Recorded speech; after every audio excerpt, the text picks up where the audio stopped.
Welcome back to Nothing But Nets. I'm joined with my co-host here, John. Everything BK Nets, John. And the Nets almost did it. They almost pulled off a back-to-back wins over the Lakers and the Cavs. They fall just short. We'll get into whether or not that's a good thing or a bad thing. But they got some help yesterday from good places.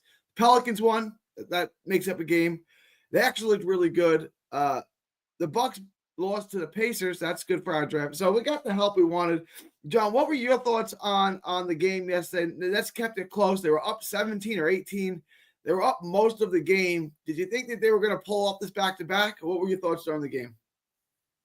Yeah, Gary, always fun to talk about basketball with you. Listen, I thought the first half yesterday was Cam Thomas playing probably his best since he's come back from the long injury with the hamstring, and he was very locked in. And then in the second half, he kind of was getting away from that a little bit. So I thought for the most part, Thomas had a good night. But yeah, the Cavs just had more firepower, even without Mitchell and Hunter, Garland, Mobley, and Allen. Definitely offensively crushed it yesterday, and just we didn't have enough offense to keep up with them. But I thought for that first half, Thomas looked really locked in. Just the second half, he kind of took the pedal off the wheel. But in a contract season, that was one of Cam's best offensive games. Just didn't have enough to finish the game out. Yeah, offensively in the first half, he was cooking. He was just anything he was throwing up seemed to be going in. When Cam Thomas gets cooking, I want to spend some time on this. He's truly something to behold. Like when he's cooking, he's one of the best scorers in the league. And that's not hyperbole. He's one of the best scorers in the league when his shot's going down. Talk about that. We'll get to the game in a minute, but let's spend some time on Cam Thomas. He's obviously our best player. He's our most important player. When he went cold in the fourth quarter, when things stopped going down from him in the fourth quarter, we couldn't score at all. Right? No one else is scoring. How important is it to keep Cam Thomas, and what do you think he's worth in a free market? Yeah, a lot of good stuff to break down there. I think right now Thomas is looking at around a 20 million salary, 20 plus, something like that. He missed a lot of time this season, unfortunately, but the games he has played, he's looked really good. He's showing you improvements on playmaking. Beginning of the season, he showed improvements on defense and rebounding. Those two things haven't really come back since he's come back from the injury, but his playmaking has made some strides there. But if you're looking at what a contract could look like, I think something between 20 to 25 mil. If anything close to 30, it's because the GM really values him. So we should find out this summer just how much Marks truly values Thomas. We still don't know what his future is.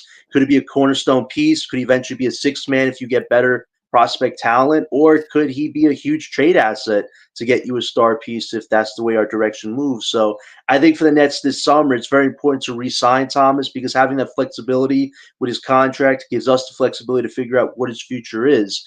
And if he doesn't resign this year and takes a qualifying offer, I think there's a lot more to be worried about with his future as far as being on this team goes. So I think the smart thing, which is probably going to happen, is he gets re-signed. But yeah, he's definitely important to this team. He's one of your main offensive pieces. Without him, we probably got cooked last night by the Cavs, even with Garland, Mobley, and Allen leading the charge. So he's definitely important to some type of offensive identity Jordy's trying to create. It's just hopefully he can finish the season strong and he doesn't get injured because this is some very important games for us to see how he does offensively, but how his playmaking evolves because, his defense is not the best, but if his playmaking can make up for the lack of defense, maybe he's showing this team that he has more in the tank as far as being a core piece goes, but still a lot to be seen there with how he develops more. I want to touch on a couple of things, right? And Lou is right. He's getting doubled, even tripled at times. And he's still scoring. He scored 27 points in 32 minutes. He hasn't really – this is the first game I think he's played more than 30 minutes since he's come back. He hasn't gotten – they've managed his injury. They've managed his minutes. They've had him on a pitch count, so to speak. And Lou is right. Like, look, this is why I don't get bogged down with stats. He gets – not only your best defender every night, but he usually gets double teamed every night because who else on the Nets is going to beat you? Right? Honestly, no one else can create their own shot. So he's getting doubled every night, almost every time he touches the ball. On the pick and roll, and this was more prevalent last year, they blitz him every time. Last year, he was a top 5 player. He was the top 5 most blitz player in the NBA. So they're throwing everyone at him. On top of that, his efficiency numbers are good, not great, right? He doesn't have Kevin Durant or Kyrie Irving type efficiency, but his efficiency numbers are okay. especially his true shooting.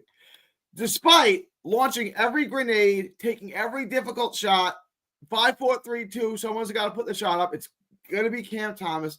So he's putting up decent efficiency, having to put up every grenade, having to take every difficult shot. If he was in a normal functioning offense with real NBA talent where he could pass the ball off to them, his efficiency numbers would be much higher, much, much higher. On top of that, his playmaking has really taken a big step forward, right? And this is why, well, let's talk about that. Like, his efficiency numbers being not bad, despite him having to put up every difficult shot all game long, having no one to pass to, and being double teamed most possessions. What are your thoughts on his growth as a player in those things and his value in those things? Yeah, like I said, I think he's made a lot of strides as a playmaker this season, and that's primarily being the two. He hasn't been the one since we've kind of had the Schroeders and the D'Los, so he hasn't gotten a lot of run at point. But being the two has allowed his playmaking to be more free flowing, to find guys for dunks or for 3-point shots. He's not just chucking shots up anymore with the game clock just running down 10 seconds, and he has the ball in his hands for like 20 seconds. Now he's making the right passes, the right reads, and I think that's helped his game evolve and, like I keep saying, become more mature. That mature side of his game is what's going to give him longevity, because everybody's going to say, hey, listen, this kid is a good scorer, but he plays zero defense. If his playmaking isn't good, everybody's going to look at the defensive flaws that he has, and that kind of overrides what he can do offensively. So the playmaking is something that could kind of be a mini shield, let's say, of like, hey, listen, the defense is always going to be there, but if I can make plays for my teammates and still give you 27 points a night, I'm doing more than some people think I can do. So I think Thomas has shown you the playmaker is going to get better. I would say this, though. I think they should rest D'Lo the rest of the season and let Thomas get more run at the point, because last night he was kind of running point and being the scoring guard at the same time. So if people really want to see if he can handle the one, just let him get run the rest of the way. We're not fighting for nothing, right? Why should D'Lo play and ruin Thomas' chance to show Sean Marks and the organization that he can handle the one? Because if he's just being the two and you draft a point guard next year, you're really not going to see Thomas get much burn at the one. So I think this would be an important few games for Thomas to show the Brooklyn organization that he can handle the one and see if he could be that combo type guard. But I think last night he showed you he can score and he can make plays. I kind of wish he had a little more assists, but he still had a decent offensive game. So for Thomas right now, if he gets more run at the one, he could show them that he has that combo guard in him. But if he doesn't, he can still show you that his playmaking is a lot better at the two. So if he gets more burn at the one, it'll be interesting to see how he could further evolve his game on that end of the spectrum. And as far as two things, the efficiency numbers, like I said, aren't bad, but they're not great because of the situation that he's in. Like, let's be honest.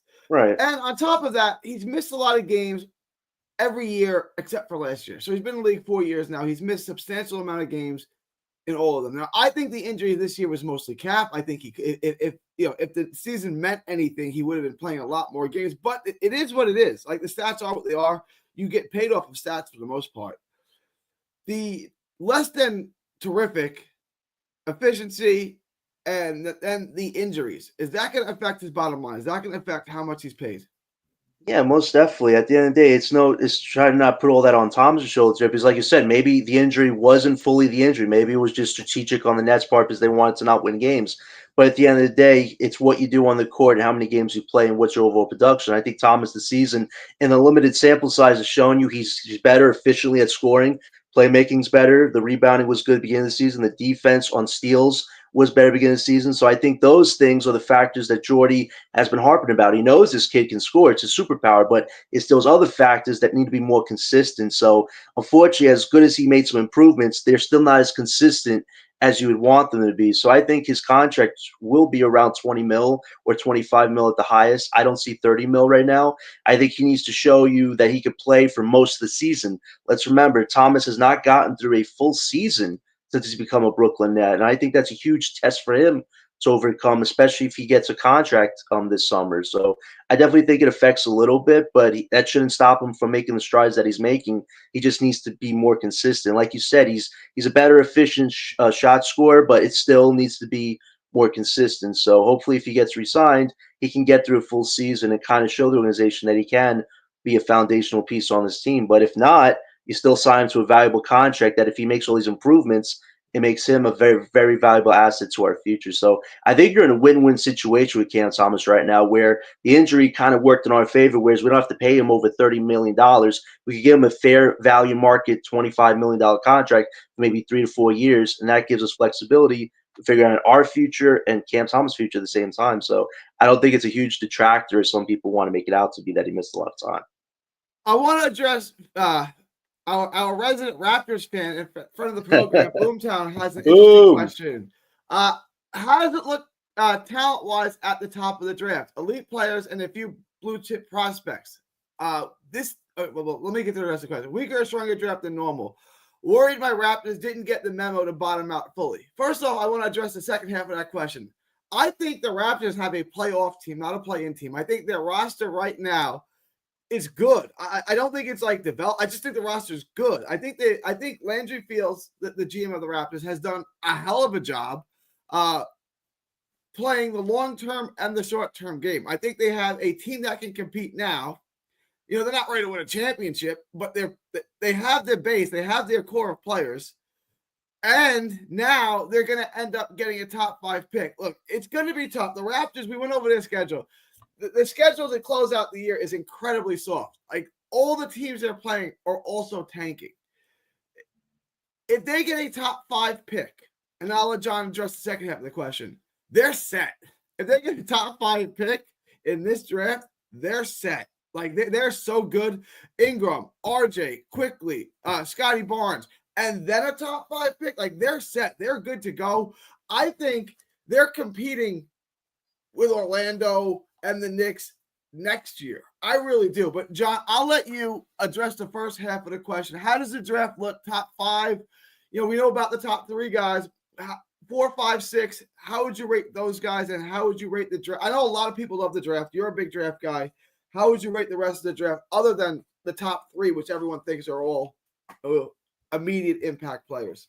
Yeah, I would even say top 5 overall looks really good. I think VJ Edgecombe and Trey Johnson are 2 of the second best top prospects out of the top 3, whereas Edgecombe has the athleticism, scoring chops, improved defense, and Trey Johnson is just a bucket scorer. Like the NBA draft, everybody wants a bucket scorer as that top prospect to restart their future. So I would say Cooper, Ace, Harper, Edgecombe, and Trey Johnson are the creme de la creme of this draft this year. And anybody who gets that top 5, you're getting a prospect that is going to be a huge part of your future and to eventually recruit younger talent and maybe a star prospect. So I think the top 5 this year is really a high bar. I would even say 6 or 7, depending on if you want a big man like a Common Maliwalker or Derek Queen, or you want a Yegor Demon or a NASA a Noel, something like that. So there are definitely some interesting prospects after the top 5 for sure that you can build around. But Boomtown, I'm surprised that you think your team is not doing well. The Raptors, I keep saying this, they are the smartest strategic tanking team. They knew they weren't going to win this year.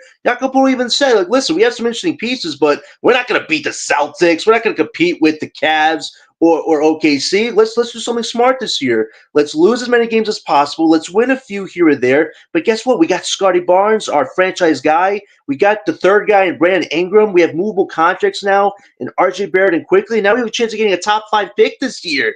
They are the smartest team right now, and they're probably Brooklyn's biggest threat of getting a top pick. If they get a top pick before we do, listen, the Raptors are going to be way ahead of than we are right now. So I think your Raptors team have done things masterfully this year. I wish Sean Marks and Joe Tsai would be taking some notes on what they're doing, because they handle this as good as you can handle a proper tank while still looking mediocre middle tier with still having young prospects to still develop on that team. So I think the Raptors are in a great position right now. But yeah, I think top 5 in the draft this year is a gold bar for everybody that's tanking right now. You want to be in that top 5. And for us right now, we're going to get the 6th, 5th, or 7th odds at most. And getting a top 6 pick for us would be a huge goal this upcoming summer. And if we do that, it's a great start to our rebuild and allows us to truly get somebody foundational. So I hope it works on our favor. But yeah, definitely look at the top 5, Boomtown, because that's where it's going to be this year.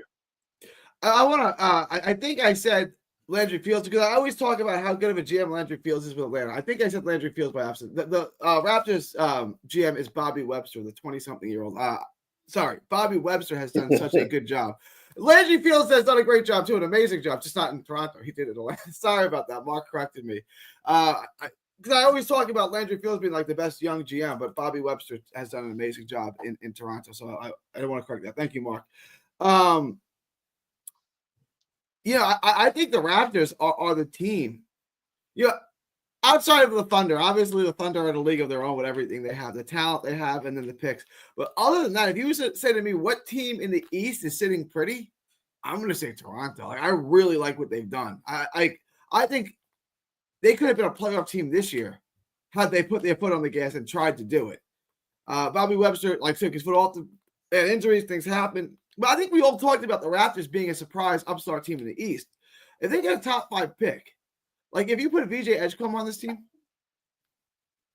you put Trey Johnson or Ace Bailey on this team. I mean, it's almost like a cheat code, like all the young talent that this team is going to have. I really like the position that the Raptors have put themselves in. As far as the draft, a lot of people think it's a generational draft. We'll see. I mean, Dylan loves it. John loves it. If you're sitting in the top 5, you're in good shape, Boomtown. You're in good shape. Yeah, and those top 5, they all possess starter potential. Last year's draft, you got a lot of role players at best. So with this draft, you actually have a top 5 with Cooper, Ace, Harper, Edgecombe, and Trey Johnson, where they could all start on a team. So you want that in the draft. You don't just want top 2 in the draft. You want to know that there is certain numbers, and I think top 5 this year is a gold bar. And Common Maliwalk, he could eventually be a starter for a team if he develops an offensive game along with his defensive game. So there are some prospects that are in that 6 to 10 bracket that could eventually become starter material. But I would say top 5. If you're really trying to get somebody to really change your future around, you want to be in that top 5 bracket. So if we do, it gives us a better start. But if the Raptors get one of those guys, they're way along the goal line than some other teams are who are just starting it out. So the Raptors handle this as masterfully as you can, doing it right. Lou says if the Raptors get the number 1 pick, we got to hit Canada with 200% tariffs. Yeah. I like it. I don't even know if we should answer that right now because there's a lot of economic warfare going on in the world, man. I don't want to get taxed for my food, man. I really don't. What up? What up, 3 siblings? What up? The Nets gonna get Derek Queen. I'm fine with that. I'm a big fan of Derek Queen. If the Nets draft 6, 7, even 5, I would definitely consider taking Derek Queen for sure. So I'm all for Derek Queen. What are your thoughts on Derek Queen, John? Derek Queen's been so impressive this year. I mean, you look at his offense rebounding ratio, it's been more than very consistent. It's been very damn good. I know people look at the defensive aspect, but you look at what Jordy's done on this team, defensive identity is something he cares about. So something that this guy is weak at, he could get very strong at. I mean, just look at Zaire Williams.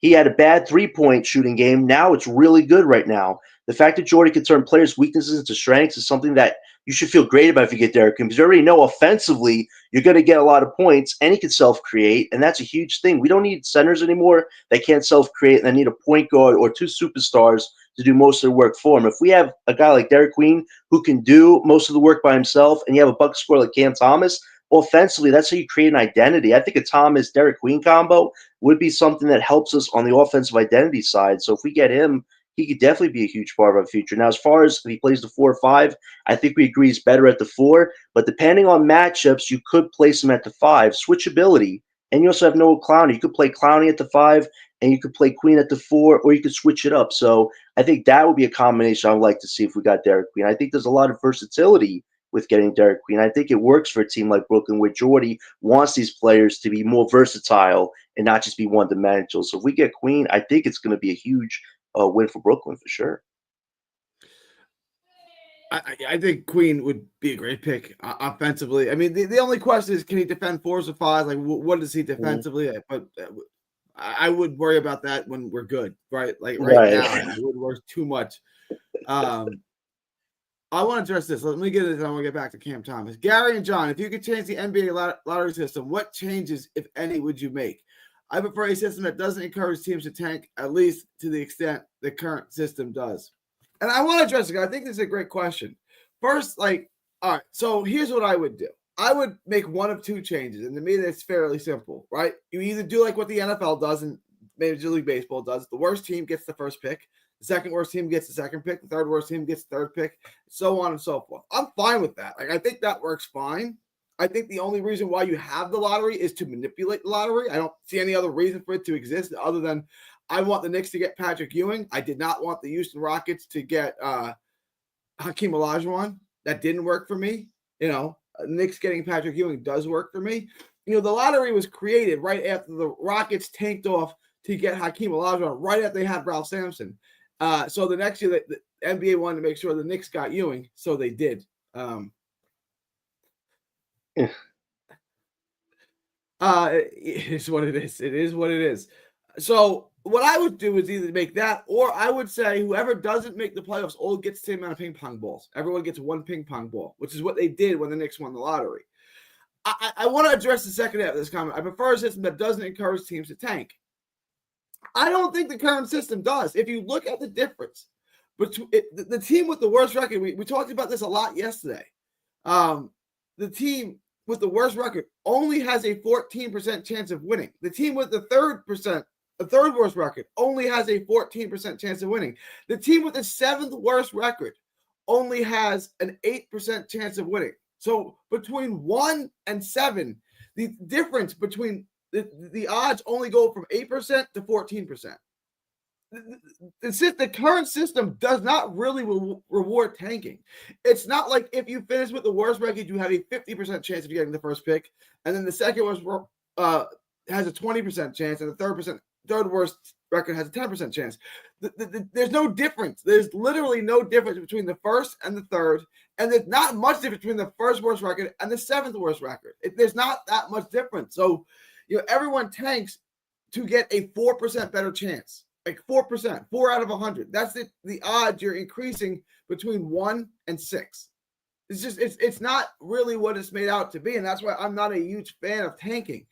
Look, when you're as bad as the Nets roster-wise, and you have as bad as salaries and contracts as the Nets have, maybe tanking is the best issue. Maybe that's the best outcome, right? That's the best thing you can do. But if I'm a decent team, if I'm Portland, I'm not tanking. If I'm Toronto, I'm not tanking. I'm trying to win and develop what I have. The Nets are so bad. It's I don't know. We're not gonna. It's so terrible. Nothing on this team is gonna be here 2 years from now. I don't know what you do if you're the Nets. Maybe tanking, but I would do that. I would either say, one ball for every team that doesn't make the playoffs. It's a true lottery, or just go in order. The worst team picks first. The second worst team picks second, and you wouldn't have 8 teams tanking. Right, all trying to get into the bottom 3. That's what I would do. John, I know you think differently, so I'll let you cook on this. No, listen, David, we really appreciate the question. We like good questions like this, guys. If you have any questions you really want us to answer, we'll do our best because this is fun stuff to talk about. Listen, I like that the NBA now doesn't just reward the worst team possible with the worst record to get the number 1 pick. I think that's so BS-ery. You're the worst team. Oh, we get the top pick every year. Having that mindset just to tank on purpose, just because if I get the worst record possible, I'm guaranteed the number 1 pick. No, that shouldn't happen anymore. So I'm glad the NBA went away from that. But I would even suggest this. I think after the season ends, the worst teams in the West, the worst teams in the East, battle each other out bracket style, and whoever wins out of those worst teams gets the number 1 overall pick in the draft. I think that would be perfect because look at what Jordy did this season. He never wanted to tank, right? So you got that. You won more than 18 games. You lost a lot of sports bettors' money. Why not do that? Why not have every team try their damnedest? And if you and the teams that miss out, you face each other in a one-off play. It'd be like the ultimate play-in lottery bracket elimination tournament. One game match apiece. You win, you're out, and whoever wins out of that, you get the number 1 overall pick in the lottery. I think that's even better to do. Have one of the worst teams in the NBA earn that number 1 pick, as opposed to, we have to bank on lottery odds. Oh, we're the worst record, we get the number 1 pick. I think relying on the NBA to bail you out is horrible. Why not have the worst teams play each other in an elimination play-in lottery bracket style, and whoever is the remaining number 1 team, you get the number 1 pick out of the worst. I think that would be great for everybody, and it allows the fans to have something to fight for. Hey, our team was horrible the regular season, but hey, we get to fight for that number 1 lottery pick. I think that's something great that the NBA should consider because it allows everybody to be in tune with their team throughout the season, and if you're a bottom team, you still have a chance to win the number 1 lottery pick. I think that's better, Gary, than just banking on worst odds or bad record to get your lottery pick. What do you think about that? I think that would be even more fun. this is interesting. This is interesting, right? Because I've never heard this before, but I was like, get the concept. Here's my concern about this. The fans are going to care. The front office is going to care. The coaching staff may care too. The players aren't going to care though. Like the players right now don't care if they draft 1 or 4. You know what I'm saying? It doesn't affect them. So what I would do is I would keep this. I like this, but I would say, okay, there's a monetary incentive. Not only Yes. do you get the first pick, you also get X amount of dollars to kind of like the play-in tournament, right? The in-season tournament, right? You kind of do it like that, where the bottom teams play off, the winner gets the first pick, and the players all get $500,000. Now you've added some incentive to it. Now I want to win.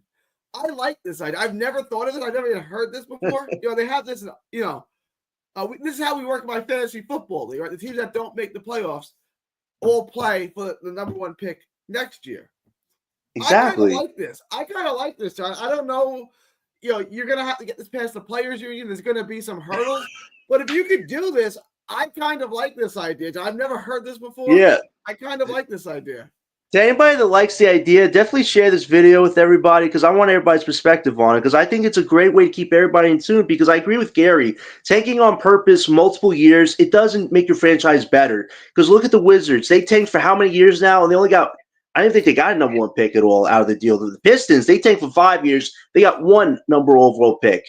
And they missed out on a lot of other top prospects. So just bottoming out like 2 to 3 years doesn't help. At least if you end the season as a bad team, you still have a crack. Hey, we still have a crack of maybe getting that number 1 lottery pick if we start playing good and outlast the other bad teams. And the coaches would love it, especially a guy like Jordy or a coach who wants to actually have a legacy instead of just being a lame duck the first few years of their coaching careers. I think this would be great all around. And financial incentives are so important. Yes, for every play-in eliminator game you win, the players get $1,000 or $2,000 in their bank account or something like that. I think the NBA can make a lot of money off the deal. And you have the playoffs going on, and you have the battle for number 1 pick going on. Hey, more content. You could stream it. I know NBA is getting into a lot of streaming platforms. You could stream these games on NBC and all that. I think this would be great. This is how you boost up financial revenue. It's how you change the NBA landscape for the better, as opposed to just banking on having a bad record or banking on the NBA to bail you out. This is way more fun, and it adds more mystery to, hey, who can actually earn the number 1 overall pick? I think this would be great, Gary. If anybody else likes it, definitely let me know how you feel because I think this would be way better for all the NBA teams as opposed to just, the bad teams miss out, get 3 to 4 month vacation, or all the other winning teams just battle for a title. Everybody gets to battle for something once the season is over. I think that should be the message to the NBA. Yeah, I like this. Like I said, if you could tie some financial reward to it, the players will be down for it too. So I kind of like this idea. And the organizations would love it, right? Because it gives you more home games, more opportunity to make money.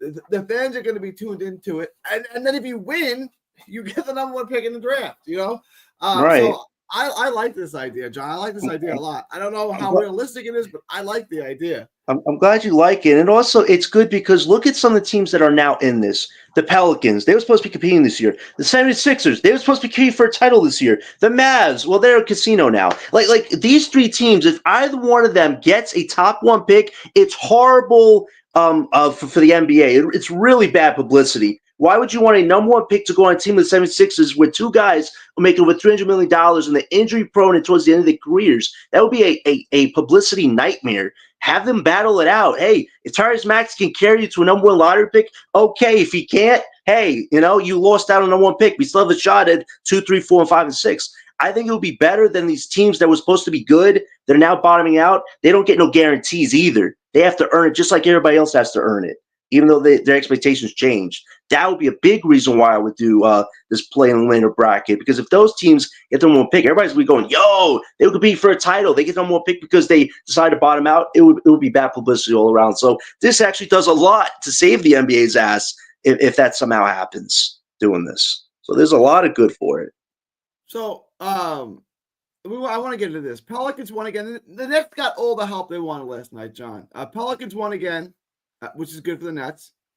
The Pelicans are good. Like Zion is looking like one of the dominant players in the NBA. So they won. Halliburton hit a big shot to bury Milwaukee. That helps out. Huge. We got all the help we could ask for last night.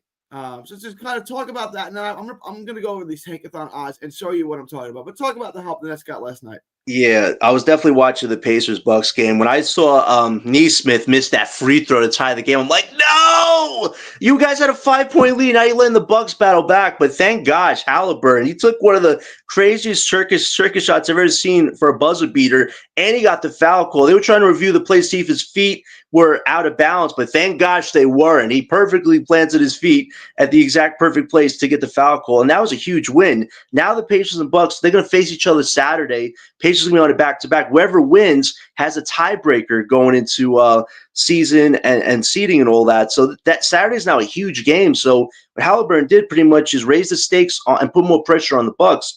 And now the Bucks, they're in danger of their pick of the pick that they owe us to fall down to as much as 17 right now. That was a huge shot last night that completely changes the value of that Bucks pick. If that Bucks pick is anywhere from 17 to 18, huge advantage for Brooklyn on draft. Now we get a lottery pick and we get a pick that's only 3 spots out of the lottery. Yesterday couldn't have gone any better for Brooklyn. And now the Bucks have even tougher games coming up. They face Luka tomorrow. Then they got the Pacers on Saturday and OKC on Sunday on a back-to-back. So things are getting bunched up, and right now that Bucks pick is looking really, really good for Brooklyn right now. And if it's around 18 by the time the season's over, we're definitely going to get somebody good with that Bucks pick for sure. So good vibes all around, and let's keep it going. And this is kind of what I want to address. First of all, we'll look at the Bucks. Like, this is what John's talking about. There are so many teams, from the Clippers at 17 right now to the Warriors at 22. There are 6 teams bunched within 2 games. 2 games. Right, so I mean, with that Bucks pick, the Nets realistically could be picking 17, or they could be picking 22. That's a big difference. I mean, that's 6 picks. That's a big difference, right, John?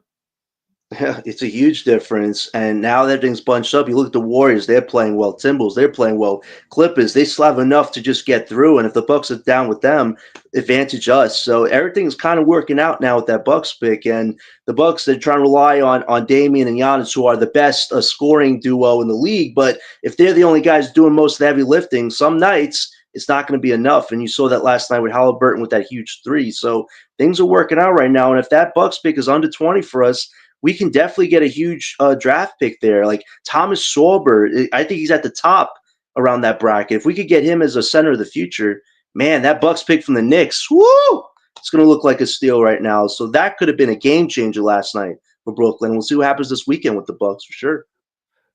And then the Knicks are bunched in here too with the Grizz, the Nuggets. There's a bunch of teams, right.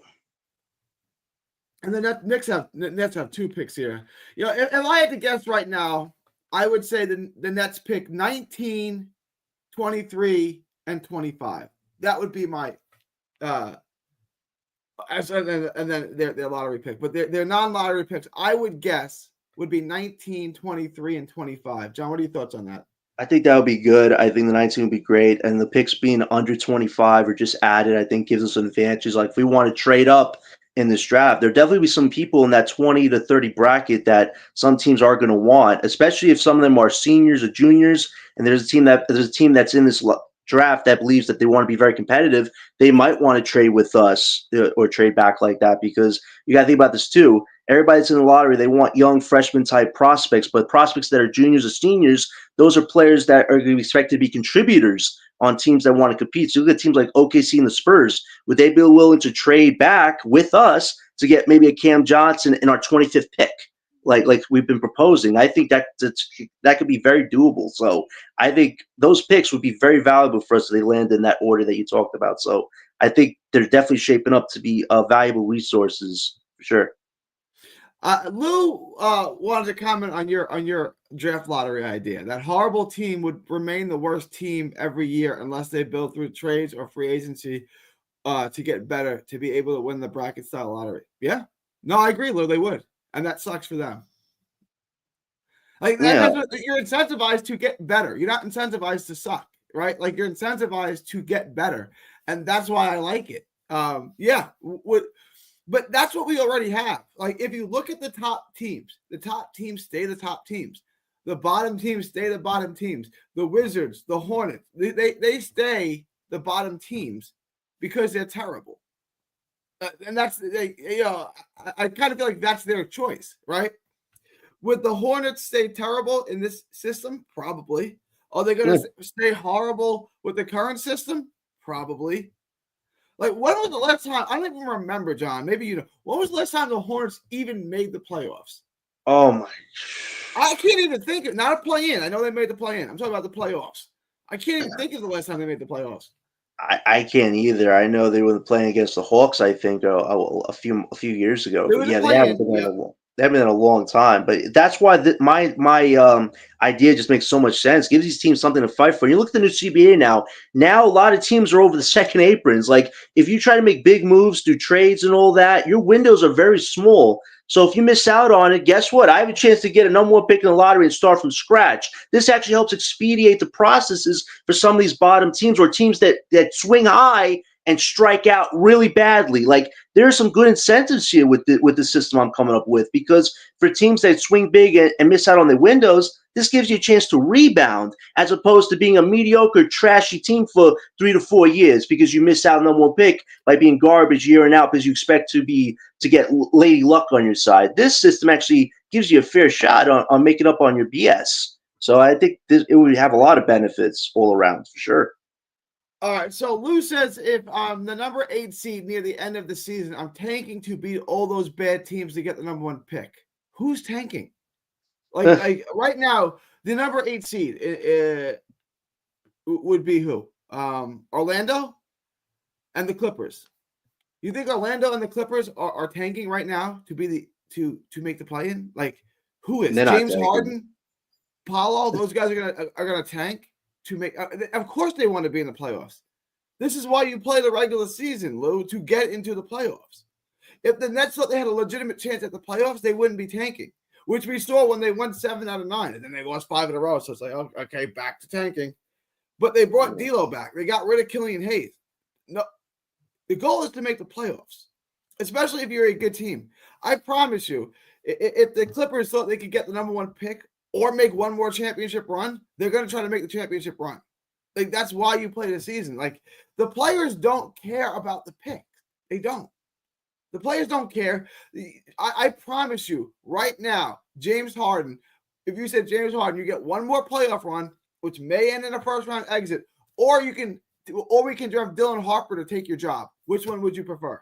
He would say, "Well, I'm going to try to make the playoffs and go on a run." John?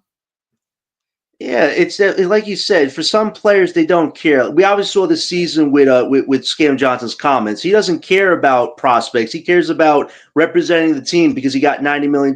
Players are more incentivized by financials. They care less about who's going to take their jobs, like you said. But that's why having something like this, it makes it easier to expedite the process. Hey, now I need you to fight for your contract and fight for a top pick. Unless you still want to be on this team, it'll be traded elsewhere. So.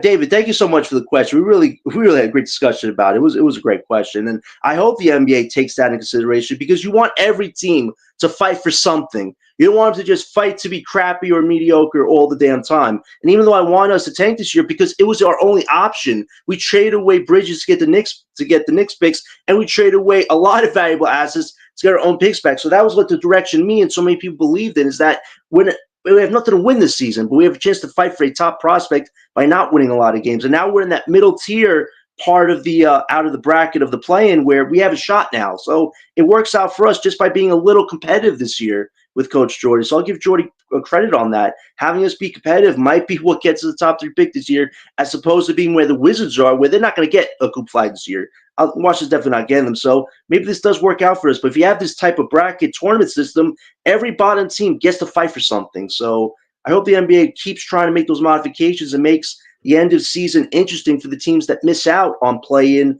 and playoffs. All right, so I want to address 2 comments here. Lou says, you think Orlando would kill these lottery teams to get Cooper Flag and build a dynasty?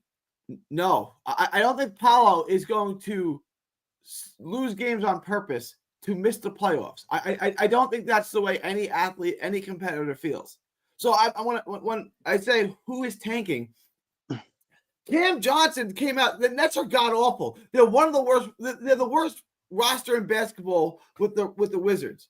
They're trying to win every single game. Cam Johnson does not care if they get Cooper Flag. What Cam Johnson cares about is winning today's basketball game because that's why you're playing it. The only people who care about losing is the organization and the fans. The players and most likely the coaches, they go out to compete every single day. I don't care if Cooper Flag takes my job next year. That's not what I'm playing for, right? Like if Cam Johnson says, well, if we lose enough games, the Nets can draft Cooper Flag and then they can trade me somewhere else. It's like, this is not how competitors think. The last time the Hornets made the playoffs was 2015, 2016. Wow. I was in high school when they did that. Wow. Going back in time on that one. Sheesh. No player cares about the picks. No player saying, I'm going to play really, really bad. I'm going to hurt my own stock so that we can get Cooper Flag who can take my job. No athlete says that. Like, they're professional athletes. They're at the highest level competing on the biggest stage. They want to win. And you can see this. You think the Nets in the fourth quarter, not the organization, not the fans, the actual players on the court. You think Cam Thomas was not, when he was hitting threes from the logo, you think he's trying not to win the game? You think he's saying, well, I'm going to break this shot on purpose so that we have a 1% better chance of getting Cooper Flag? You think that's what Cam Thomas is thinking at that point? Come on.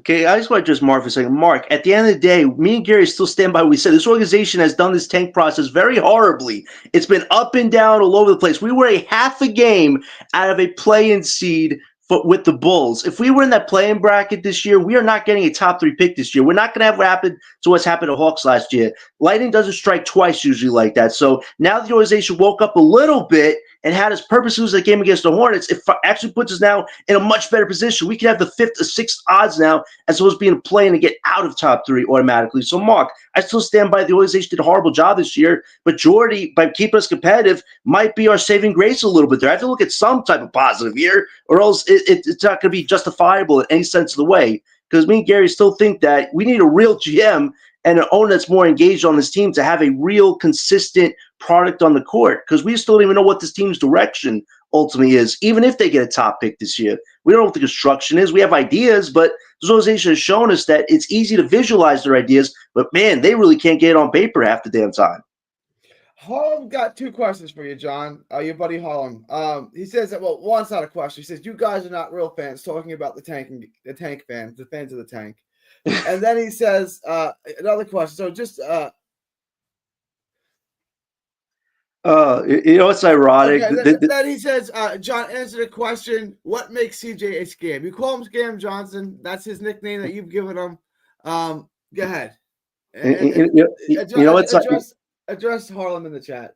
You know what's ironic? I'm a Brooklyn fan. I don't pretend to be two fans of 2 different teams.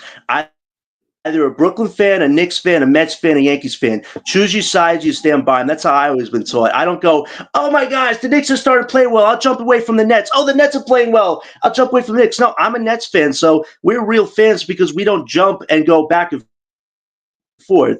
I think that's not real in my opinion. But as far as Scam Johnson goes, listen, he got gifted $90 million, averaging 13 points as a former lottery pick. To me, how's that justifiable? Sean Marks has given some bad contracts since he's been GM. And let's remember, he had the idea that Johnson and Bridges would be our Tatum and Brown potentially recruiting a star to this team. Boy, was that a horribly conceived idea that bottomed out if he didn't trade Bridges to the Knicks. So, yes, he is Scam Johnson because he said he wants to be here because he got paid $90 million. I don't think anybody else would give him that type of money but Sean Marks. So, yes, he is Scam Johnson. I can't wait till we trade him because he's going to be 30 years old next year. He doesn't fit our timeline. We need to get younger. And this is what I wanted to address a little earlier when they were talking about incentivizing tanking. And I've said it really doesn't. So if you finish the Washington Wizards, the worst record in the NBA, they have an 86% chance, of not getting Cooper Flag. If the NBA incentivizes losing, why does the worst team in the NBA have a 86% chance of not getting the best player in the draft and a 50-50 chance, basically, of not drafting in the top 4 at all? Explain it to me. To me, Like, if you say there's an 86% chance the pilot's not going to land the plane, I would assume the pilot's not going to land the plane. So, yes, someone has to win the lottery. Yeah. Understood. There's an 86% chance it's not the team with the worst record in the NBA. So I don't really see how the NBA incentivizes losing. I think they don't. I think the NFL does. I think other sports do. I don't. I think the NBA created a lottery to rig it. I don't see any other reason to have this lottery other than to manipulate it the way that you want to. Right, and that's the thing. We'll find out if we get a top 3 pick. I think it is basically rigged because you think about where the richest franchise going to this draft. It's going to be in Barclays. It's our first ever lottery pick. So if we get top 3 picks, because the NBA rigged it. But if we don't, it's just because the NBA doesn't know what they're doing and they want to give a team like Philly a top pick because they didn't win it. They weren't a competitive team this year for a title, which would be horrible. That's why having a tournament style to earn the number 1 pick just makes way better sense than banking on odds, like you're saying, Gary, because it is a little diluted. Oh, I go from 8 to 10. Not a huge difference because teams that have had lesser odds have won top picks. So it is a weird, tricky system. And at the end of the day, the NBA should try to get away from that because teams that are expecting to get a top pick and don't because their odds are better, it's a screwy system no matter how you look at it. So if we get a top 3 pick this year, maybe it's because the NBA looks at us like, hey, we're making the money right now. But I think it would be fun for some teams to actually earn the number 1 pick being a bad team because it shows, hey, we may not be a good team right now, but we just earned our pick, as opposed to banking on the NBA to rig it for us. Lou, no, not every other team. So 2 and 3 would have exactly the same odds as you. 1, 2, and 3 all have the exact same amount of ping pong balls. Okay, so Washington, Utah, and Charlotte are all sitting in the exact same spot as far as lottery balls go. Okay, and then New Orleans would have 1.5% worse chance of landing that pick than Washington, Utah, or Charlotte. If you look at any scientific study, if there's only a 1.5% increase, that's considered statistically insignificant. It's not even worth considering, right? 1.5% is nothing. So the top 4 teams, really, there's no difference. There's no difference at all. So I don't understand. Everyone keeps telling me the NBA incentivizes losing, and I keep pulling up numbers that tell me the exact opposite. Washington, the worst team in the NBA, has an 86% chance of not getting Cooper Flagg. They have a 50-50 chance, basically, of not getting any of the top 4 guys. How is that incentivizing in football, right? The Tennessee Titans are god-awful. They have the number 2 pick in the draft. They're getting the number 2 pick in the draft. Like, that's the way it works. Like, there's no other – it's 1 for 1. The NBA doesn't do that. And it doesn't even make the field uneven, right? The top 4 worst teams basically all have the exact same odds of getting the number 1 pick, which is not good. So I don't agree. I just don't agree that the NBA incentivizes losing. I think if you look at the numbers, they don't. Yeah, it's definitely a very tricky system. Something that definitely should address maybe after this year or something like that. Can you put up David's comment though for a second? I really appreciate what he just wrote here. David's comment. How far back am I going? Let's see. He just put up one about it. Yeah. Okay, go ahead. You want to read it, John? Go ahead. Yeah. David, thanks so much, man. I appreciate that you like the show. John, one of the reasons why I think you and Gary have a great show is you don't sugarcoat decisions this organization makes, especially your assessment. Listen, we keep it real on this channel. We're not here to sugarcoat that. Yes, you got our picks back. Congratulations, Marks. You almost botched it getting us into a playing situation. Like we keep it real on here. Like, we know this team has potential. We've always been a team that's on the cusp of something. We start a project. We never finish the damn project. Until Sean Marks and Joe Tsai can start and finish a product and finish a project, and we actually have a really good season, look back at it and go, listen, every decision made sense. All the wins made sense. All the effort made sense. Until they can do that, we're not going to justify everything that they've done and say, oh, we should forgive them because they made one good decision out of 300 bad decisions. No, we're not like that. We're going to keep it real to you guys. We're not going to feature BS. So if we get a top 3 pick this year, we'll give Sean and Joe his props. If we don't, everything we've been saying is justifiable just by the facts we keep saying to all you good people out there. So keep tuning in if you want the facts. If you want TMZ drama, I can recommend a few channels for you, but this ain't one of them. Let me address Harlem here. Harlem says, Gary, you don't change it up. You got to change it up, champ. You're giving BK vibes. How am I giving BK vibes?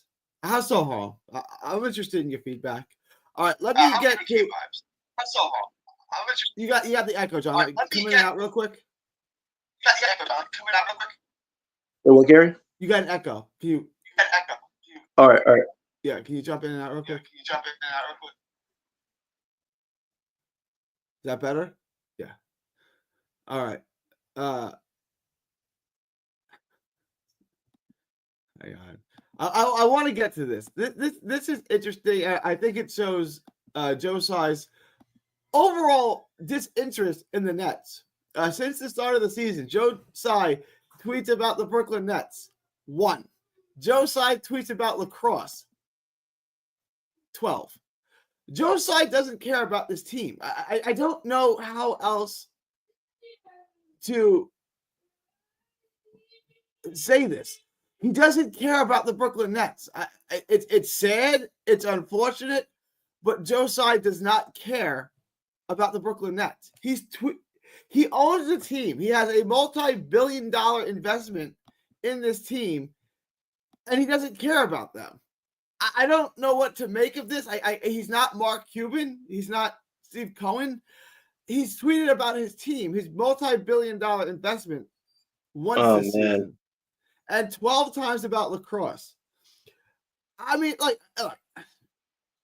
it doesn't matter, but it does. Like, does this show that Joe Tsai doesn't really care about the Nets? I mean, I'm being serious. Like, he doesn't care. John? It's it's hard. It's crazy. You have to be drunk to. You have to be drunk to. Oh, you hear me? You're good. Yeah. Listen. You have to be drunk to try to figure out Sean Marks' decision making. To figure out Joe Tsai, you have to get a fortune teller because literally we don't hear a lot about Joe Tsai, what he thinks of this team, what his long-term goals are. You need a fortune cookie. You need a fortune cookie to know what Joe Tsai is thinking. Seriously, because we don't know the direction of this team, Gary. Every year, the direction goes here, up here, down here. Like, it's all over the damn place. And the only thing Joe Tsai's ever said is, I'd rather have a team that busts their ass than have the big three on our team and struggle to win 40 games a year. Well, okay. I mean, that's one way to put things. But what is our direction, Joe? Like, at the end of the day, I know this guy is got himself invested in AI technology, all these sports, different teams, trying to be an owner in all these different sports, but it's like Brooklyn Nets, that's your team right there. That's a team you have to build. So what is our direction? And Joe Tsai hasn't really given us any clarification on what he thinks this team's direction is. So hopefully we could get that pretty soon. We can stop talking about lacrosse games and Kevin Durant being a part of that. Look, it's not like I'm making a big deal over nothing. He doesn't care about the Brooklyn Nets. He's uninterested in the team. It basically seems like his pet project that he lets Sean Marks run. Like, that's what it seems like. It just doesn't seem to be fully invested in this team like you'd want your owner to be. I mean, like, it's like, okay, so we're god awful and we're in the worst situation of any team in the league. Yeah, but what's our future though? Are we gonna do this drafting right? Or are we gonna wait for a star to be available? Because we heard about the Giannis stuff this year. That's not going away. Apparently that's Joe and Sean's white whale. Okay, what's the team gonna be around them? At the end of the day, what they have shown us is it's easy for them to throw everything they have to get a star. What's around it is what they always fail at. Even when you had the big three, we didn't have the best step possible. And clearly it was evident when the stars had missed time. So getting the stars is one thing, but you got to show us you can create a balanced product for 1, 2, 3, 4, 5 years at max of having continuity, and they haven't shown us that yet. Until they can actually build a team that can be sustainable for 2 to 3 years, what are we doing with them at the helm of the ship? Not a lot. BK, the Nets have the worst roster in basketball. That's like, it's my opinion, but it's evidently true. Right, like, I mean, look at who they're playing. And I don't trash on CT. I just said today at the beginning of the show, CT is a special scorer that when he's on, he's something to behold and one of the top 10 scorers in the league. Did I not open up the show with that, John? You did. What did I dunk on CT? I didn't trash on CT. Gary, the problem god awful, Harlem. I'm a fan of Claxton. I want him to do good. He's god awful. He's terrible. He shouldn't be playing. Like, what am I supposed to say? The funny thing is he doesn't even watch the Nets. He's a Knicks fan, so why should he care about our situation? See, we evaluate everybody on this team the best we can. Do we say Claxton Thomas should be in the league? We haven't said that. I know that guy on that show says that, but we actually try to break down their weaknesses, their strengths, what the timeline is on his team. You try to evaluate all those things. Even we don't have the answers yet, but you know what? It's good to speculate about it because we're trying to build the future of this team. Like Gary says, we really want Keon Johnsons, Tucson Wumans, and Reese Beekmans running this team. No! We got to get an actual team, and it starts with this draft. So this summer, like I keep saying, is the most important summer in Brooklyn Nets history, and Sean and Joe better give a damn because if they don't, our team's going to be in trouble. All right, let's get into a player that I do like, who I speak highly of. D'Angelo Russell says he's happy to be. Okay, let me put this up. D'Lo says he's happy to be back with Brooklyn after being a little traumatized in LA. It's great. I would never take it for granted coming from where I came from. Obviously, I was a little traumatized there. To be here and to get the opportunity to just be me where there's familiarity as well. It's just icing on the cake. I'm at the point in my career. I'm not going out and scoring 25 points every night and working with numbers. It's a point where I'm trying to gravitate towards doing it the right way, and how I can contribute to winning is my priority. Well, there's not a lot of winning going on here. I've said this in the past. I'm happy to have D'Lo back on a 1-year vet minimum deal. D'Lo wants to be here. What's realistic for him? Like, look, I'm fine with bringing him back, but it's got to make sense to the team. What kind of contract demands do you think D'Lo is going to have next year? You know what I didn't hear in that well-spoken statement by D'Lo? Ching, ching, ching, ching, ching, ching, da, da, da, da. Like that's all he wants right now is financial security. It's either us, a backup role with a different team, or the Shanghai Sharks. So he's going to choose a team that he knows. That's why he's saying he likes the system so much, because it's where he really played his best basketball of his career. So I understand why he wants to come back, but he's only going to come back on a 1-year deal at most. Anything past that, I don't know what we're doing here. He's a transitional veteran at this stage of his career. So we're going to bring him back for maybe 12, 13 mil, okay, but anything else after that, what are we doing? Like, we have to get away from the past and the nostalgia and actually build a fresh product with new faces. So you keep going back into the past, you're just begging for trouble if you're Sean Marks, because there's no justification on trying to fix your mistakes. You just want to make economic revenue and bring nostalgia back, but we got to get out of nostalgia. Like, it's not going to win you a lot, especially when you do want to win, because D'Lo can't play in the playoffs that well. Well, this is my point. John, you got the echo back. You got to fix the echo. Here's my point with with D'Angelo Russell. I'm sorry. Here's my point with D'Angelo Russell is he does help winning. He is like one of the two guys on the team that can create offense for himself and for others. The other being Cam Thomas. Defensively, he's a mess. He's soft to Sharpman. He's not a good postseason player. So if you're getting D'Lo for 1 year, explain to me like one of two things.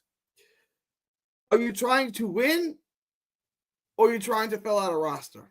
If you're just trying to fill out a roster, he's going to help you win games. He is. If you're trying to make the playoffs, he's proven to be a terrible postseason player. Both those things are true, right? Like, he's going to help you win in the regular season, and he's going to disappoint in the postseason.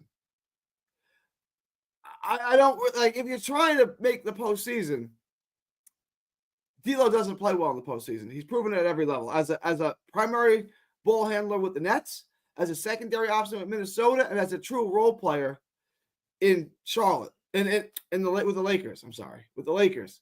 He's always proven to be a bad postseason player at any role. All right, hang on. Let me get. When has John ever constructed a team? Answer that. Let me bring him back. I don't know when John's. I don't know. John, when have you ever constructed a team? I don't know what he's talking about. I'm talking about the team right now in our lottery draft. Listen, this guy's just trying to find smoke where there's no smoke. He's just got his head in the clouds right now. I don't.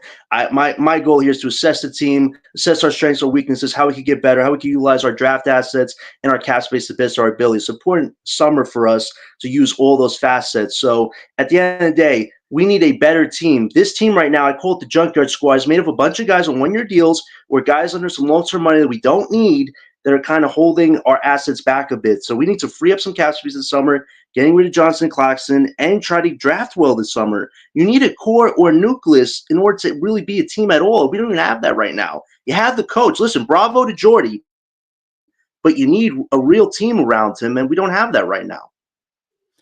All right, I was getting into D'Lo. I want to spend a little close out the show on D'Lo, and then we'll look at the upcoming schedule. Mm-hmm.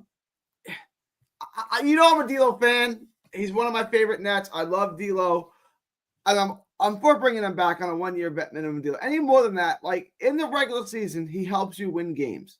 So if you're tanking next year, he doesn't make a lot of sense because he's not going to help the tank. He's actually going to help you win games. B is the second part is if you're trying to compete and you're trying to make the playoffs next year, he's a terrible postseason player at every level, as a role player, as a secondary ball handler, and as a primary ball handler. He's proven to be bad at every tier. So, like, you're kind of damned if you do and if you don't. Like, if we're getting D'Lo, are we trying to make the playoffs next year or not? And if so, does it make sense to get him, to keep him? No, it doesn't make sense because you look at next year's lottery, the top 3 next year's are really great. Some guys you should really start looking into. AJ DeBonsta, Darren Peterson, Cam Boozer. Those 3 are going to be really special talents at next year's draft, and you don't want to be competing for something unless we change our whole goal set this summer to do something crazy. If the Nets stay pat this summer, just kind of make, re-sign Thomas and make some trades with the cap space to get expiring salary. Your goal is to get a top prospect the following year. So bringing D'Lo back for anything more than a 1-year deal doesn't make sense. And he's not going to impact you a whole lot, especially if this team gets a lot younger this summer. So at the end of the day, he's just not a long-term fit with us. He's a transitional event. Like you said, you can't play him in the playoffs. Defensively doesn't give you a lot. I think the only reason to bring him back is to pass on knowledge. Let's say we draft Dylan Harper. D'Lo can mentor him a bit, give him some tools of the trade, stuff that Harper doesn't know yet, and try to give him knowledge and a little help as a backup point guard. That's about it. Other than that, there's no other significant reason for bringing him back than to be a mentor to some of these younger guys. But as far as being a playoff piece, we're ready to contend again, I don't see D'Lo being anywhere close to our team. I don't know what role he would have in either scenario. If you brought him back, and I'm not against bringing him back. I like D'Lo. He likes being here, so I'm not against bringing him back. But I just don't know what his role is here. If we draft a point guard, we get Fears, we get Dylan Harper, we get something like that. That guy needs to play. So now, does D'Lo want to be a backup combo guard where he'd go play backup minutes to Fears and to Cam Thomas? He still get a bunch of minutes, but they'd be backup minutes. And him playing the backup 2, is that really, you know what I'm saying? Like if he's playing off the ball with Fears, let's say, is that really a good role for him? I don't know. It depends what he wants to do. Look, I want to bring D'Lo back. Give me a good scenario to bring him back, and I'll be happy. Like, give me this is a good scenario to bring D'Lo back, and you can sell me on it. Like, this is why it's a good idea. A 1-year deal, 12, 13 mil is as fair as it gets. If he wants bigger money, hope the Wizards sign you, buddy, or you go to the Shanghai Sharks. It's not that hard. Like, D'Lo, like I told you, Gary, he's not a starter anymore. The only way he can stay in this league if he takes on a 6-man role. So he has to be willing to put his ego away, willing to be more of a knowledgeable mentor. If he's going to take on a 6-man role, why wouldn't he want to take it on with a good team? You know what I'm saying? Like, why would you want to stay on a bad team to take on the same wants role? The money. You think, Gary, this is the problem. I'm giving him a vet minimum deal. Like, that's what you're getting at this point. You know what I'm saying? Like, that's going to be the same no matter where you go. Like, you know what I'm saying? Right. Like, you know why he's doing it? $15 million a year because he's not worth it. But you know why he's doing exactly what these other players have done with Sean Marks, because they have a relationship. He's expecting to get a bump around 18 to 20 mil. And Marks, unfortunately, has a record of giving out bad deals. So if he gets 18 to 20 mil, it's because Sean Marks got duped again by another player. If he gets 12 to 13 million, it's because that's what his market value is right now. So it'll be interesting to see this summer, if he comes back, what deal he gets. If it's more than 15 mil, what are we doing here at this point? We're paying him that much money. He has made some money in his career. He's making almost 19 million this year. He made 17 last year. I'm trying to find out his total salary, but he's made some money, right? He's gonna take a drastic pay cut next year. Who's good at math here? I'm trying to find out. He made some good money. made a lot of money. He's made wow, okay. 1920, he made 27 million, 28 million the next year, 30 million, and then 31. So he's made 61, 90, 120, 100. He's made so much money. Wow. He's good. He's good. He's getting a drastic pay cut next year. He got his contract. He got the 4-year, 118 million, whatever it was. And then he got another, 2-year deal, which is pretty good. He's taking a major pay cut next year and moving forward for the rest of his career. It's what it is. Am I wrong about that, John? No, you're right. But the only thing is, the only guy who could give him the money is the guy that he has a relationship with. So if Marks can't keep his relationships, straightforward, it gives this guy more money than he deserves. It's like we kind of just gave away extra cap space for no damn reason. So if he gets a 12, 13 million contract, it's fair. Like you said, he had his money and he played with star talent and he couldn't handle playing with star talent. So at this point, getting 12, 13 million to be a mentor, it's not a bad bargain, especially if you want to try to recoup some of your value being a sixth man on a younger team. But like you said, Gary, you could go get that on a team that's actually competing for something maybe. But if he doesn't because he wants more money, then he's going to try to hassle Sean Marks. But I hope that doesn't happen and it comes back on a fair deal at the very least. There it is. 5, 5, 5, 7, 20, 27, 28 and a half, 30, 31 and a half, 17 and a half, and then 19. He's made like $175 million. To put that in perspective, he, in his basketball career, has made almost as much money that Eli Manning has made in his football career, which is a Hall of Fame career. Just put that in perspective. That's how much money he's made. He's going to have to take a drastic, he's going to have to take a drastic pay cut next year. Oh, I'm not trying to mine anyone's pocket, but he's going to have to go back to that rookie salary because he's just not worth it anymore. Yeah.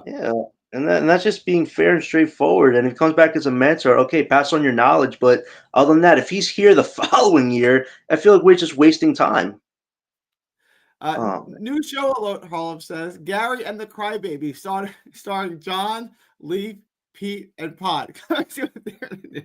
You know what's funny? You know what's funny? Haters are my motivators, so keep bringing that smoke because I got nothing to worry about.